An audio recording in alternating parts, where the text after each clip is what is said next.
Assalamualaikum warahmatullahi wabarakatuh. Alhamdulillahilladzi khalaqal mauta wal hayata liyabluwakum ayyukum ahsanu amala. Asyhadu an la ilaha illallah wahdahu la syarikalah wa asyhadu anna Muhammadan abduhu wa rasuluh. Allahumma sholli ala sayyidina Muhammad wa ala alihi wa ashabi ajmain amma ba'du. Faqala ta'ala fil Qur'anil azim, a'udzu billahi minasy syaithanir rajim. Bismillahirrahmanirrahim. Qul innal mautal ladzi tafirruna minhu fa innahu mulaqikum thumma turadduna ila alimil ghaibi wasyahadah fayunabbiukum bima kuntum ta'malun. Shadaqallahul adzim.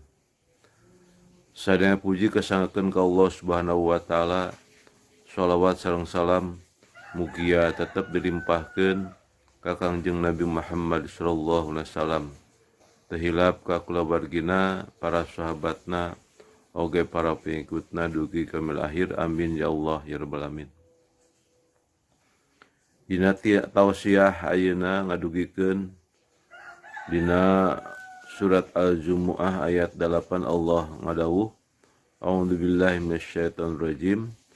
Qul caritakeun ku anjeun Muhammad, innal mauta saestuna maut alladzi tafirruna minhu anu kalabur aranjeun kabeh kana eta maut, sieun aranjeun kabeh ku maut.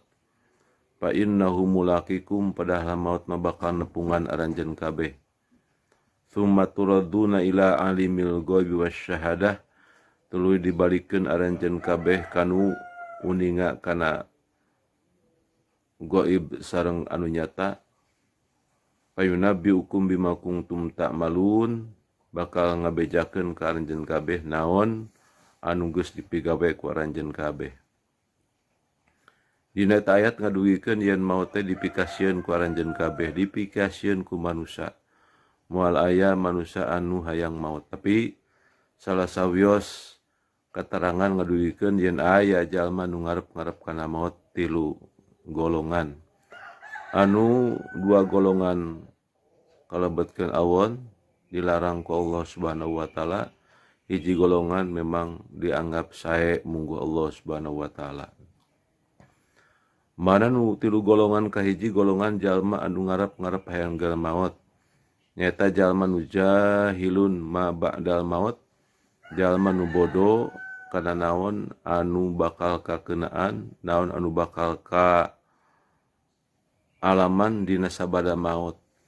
Jalma ngarep-ngarep hayang geura maut pedah jeung bodoh teu apal naon proses sabada maut, teu ngimankeun kana naon proses sabada maut. Jalma anu ngarep-ngarep kana maut nyata jalma anu bodoh, teu ngimankeun kana proses sabada maut, pedah meureun di dunyana kaayaan prihatin, loba ka bingung, loba ka susah, loba ka sedih, sehingga ngarep-ngarep hayang geura maut. Kieu-kieu teuing mah hayang geura maut, pedah di dunyana loba ka bingung, ka sedih, ka susah, jeung ka bingung jeung prihatin. Loba kapan jalma nu hayang geura maut, pedah loba ka bingung, ka susah, jeung ka prihatin, naudzubillah bunuh diri, ngajleng tina jembatan anu luhur, nabrakeun maneh kana mobil, atanapi nginum racun. Eta jalma nu ngarep-ngarep hayang geura maut. Sanajan kitu tapi teu can dugi kana waktuna maut mah anger teu maut. Ngan eta jalma hayang geura maut pedah kaayaan kabingung, kasusah anu keuna kana dirina. Padahal geus maut teh teu menyelesaikeun sagala masalah. Geus maut teh teu ngarengsekeun kana masalah-masalah kasedih kaprihatin di dunya, malahan naudzubillah bakal leuwih ruksak, leuwih ripuh, leuwih prihatin engke sabada maut teh nyata ayana di alam barzah, di alam kubur. Naudzubillah min dzalik. Kadua jalma nu ngarep-ngarep hayang geura maut nyaeta yafiru min aqdarillah, jalma anu kabur, jalma anu ngahindar tina takdir ti Allah. Jalma anu ditakdirkeun ku Allah Subhanahu wa taala kupedah gering anu geus lila, kupedah kaprihatinan, kaperih, kasedih, atanapi ditakdirkeun jalma jadi jalma anu miskin, jalma anu fakir, jalma anu sagala teu boga, gulak giluk kali tuur herang-herang kali bincurang, liuk eueuh ragap taya kokoro nyoso marat rosa, jalma nu ngarep-ngarep hayang geura maot. Kieu-kieu teuing mah hayang geura maot. Eta jalma sarua teu narima kana takdir ti Allah hayang geura maot, naudzubillah bunuh diri atawa nginum racun jeung sajabana. Eta jalma dianggap awon, dianggap kayan goreng munggu Allah Subhanahu wa taala. Katilu jalma nu ngarep-ngarep hayang maot eta sae munggu Allah nyata jalma mahaibun liliko ilahi ta'ala, jalma anu cinta hayang geura patepang sareng Allah Subhanahu wa taala. Kupeda di dunyana geus seuleubet ku ibadah, dirina bersih tina rupi-rupi dosa, maka di mana dijemput ku maut manehanana bakal bungah.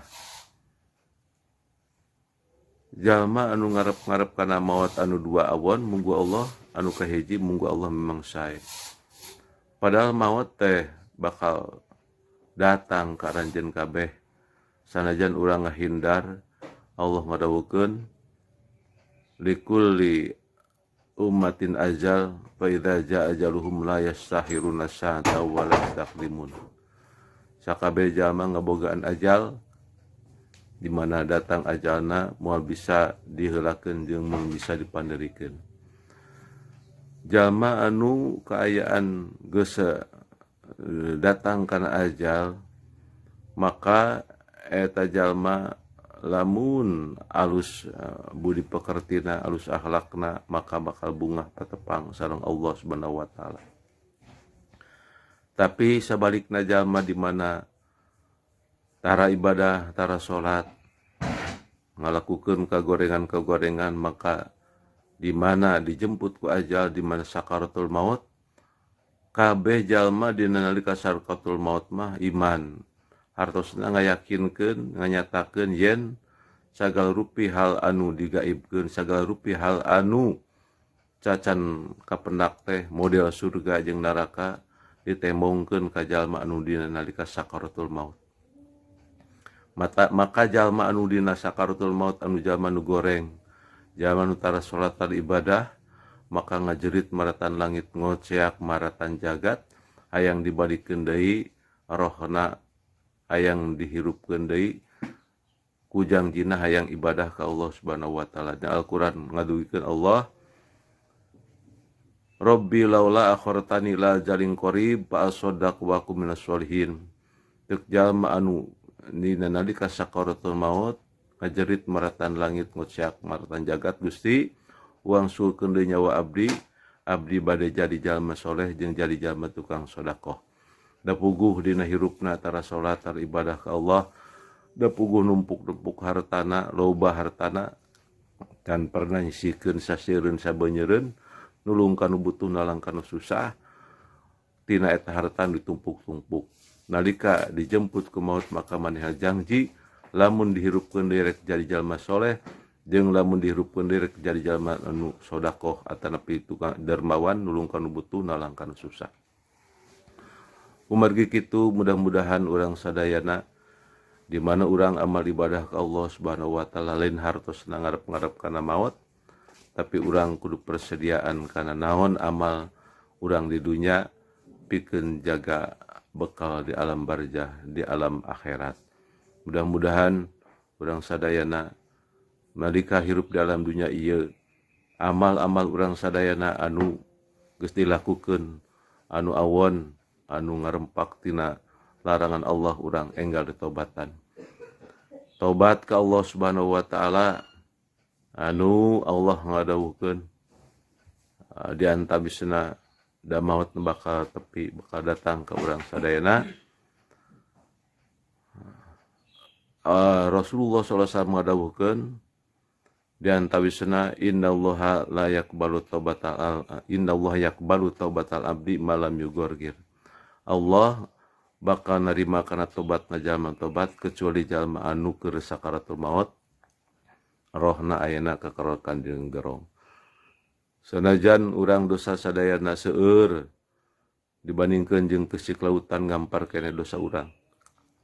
Dibandingkeun jeung jegirna gunung nu aya di dunya gede keneh dosa manusia, gede keneh dosa urang, tapi ageng keneh hampura Allah Subhanahu wa taala. Moal kitu tubu ilallahi taubatan nasuha, tarobat aranjeun kabeh kalawan tobat anu sae. Mudah-mudahan urang wangsul ka Allah Subhanahu wa taala kalayan nganyanak amal anu sae pikeun bekal urang di alam barzah, di alam akhirat.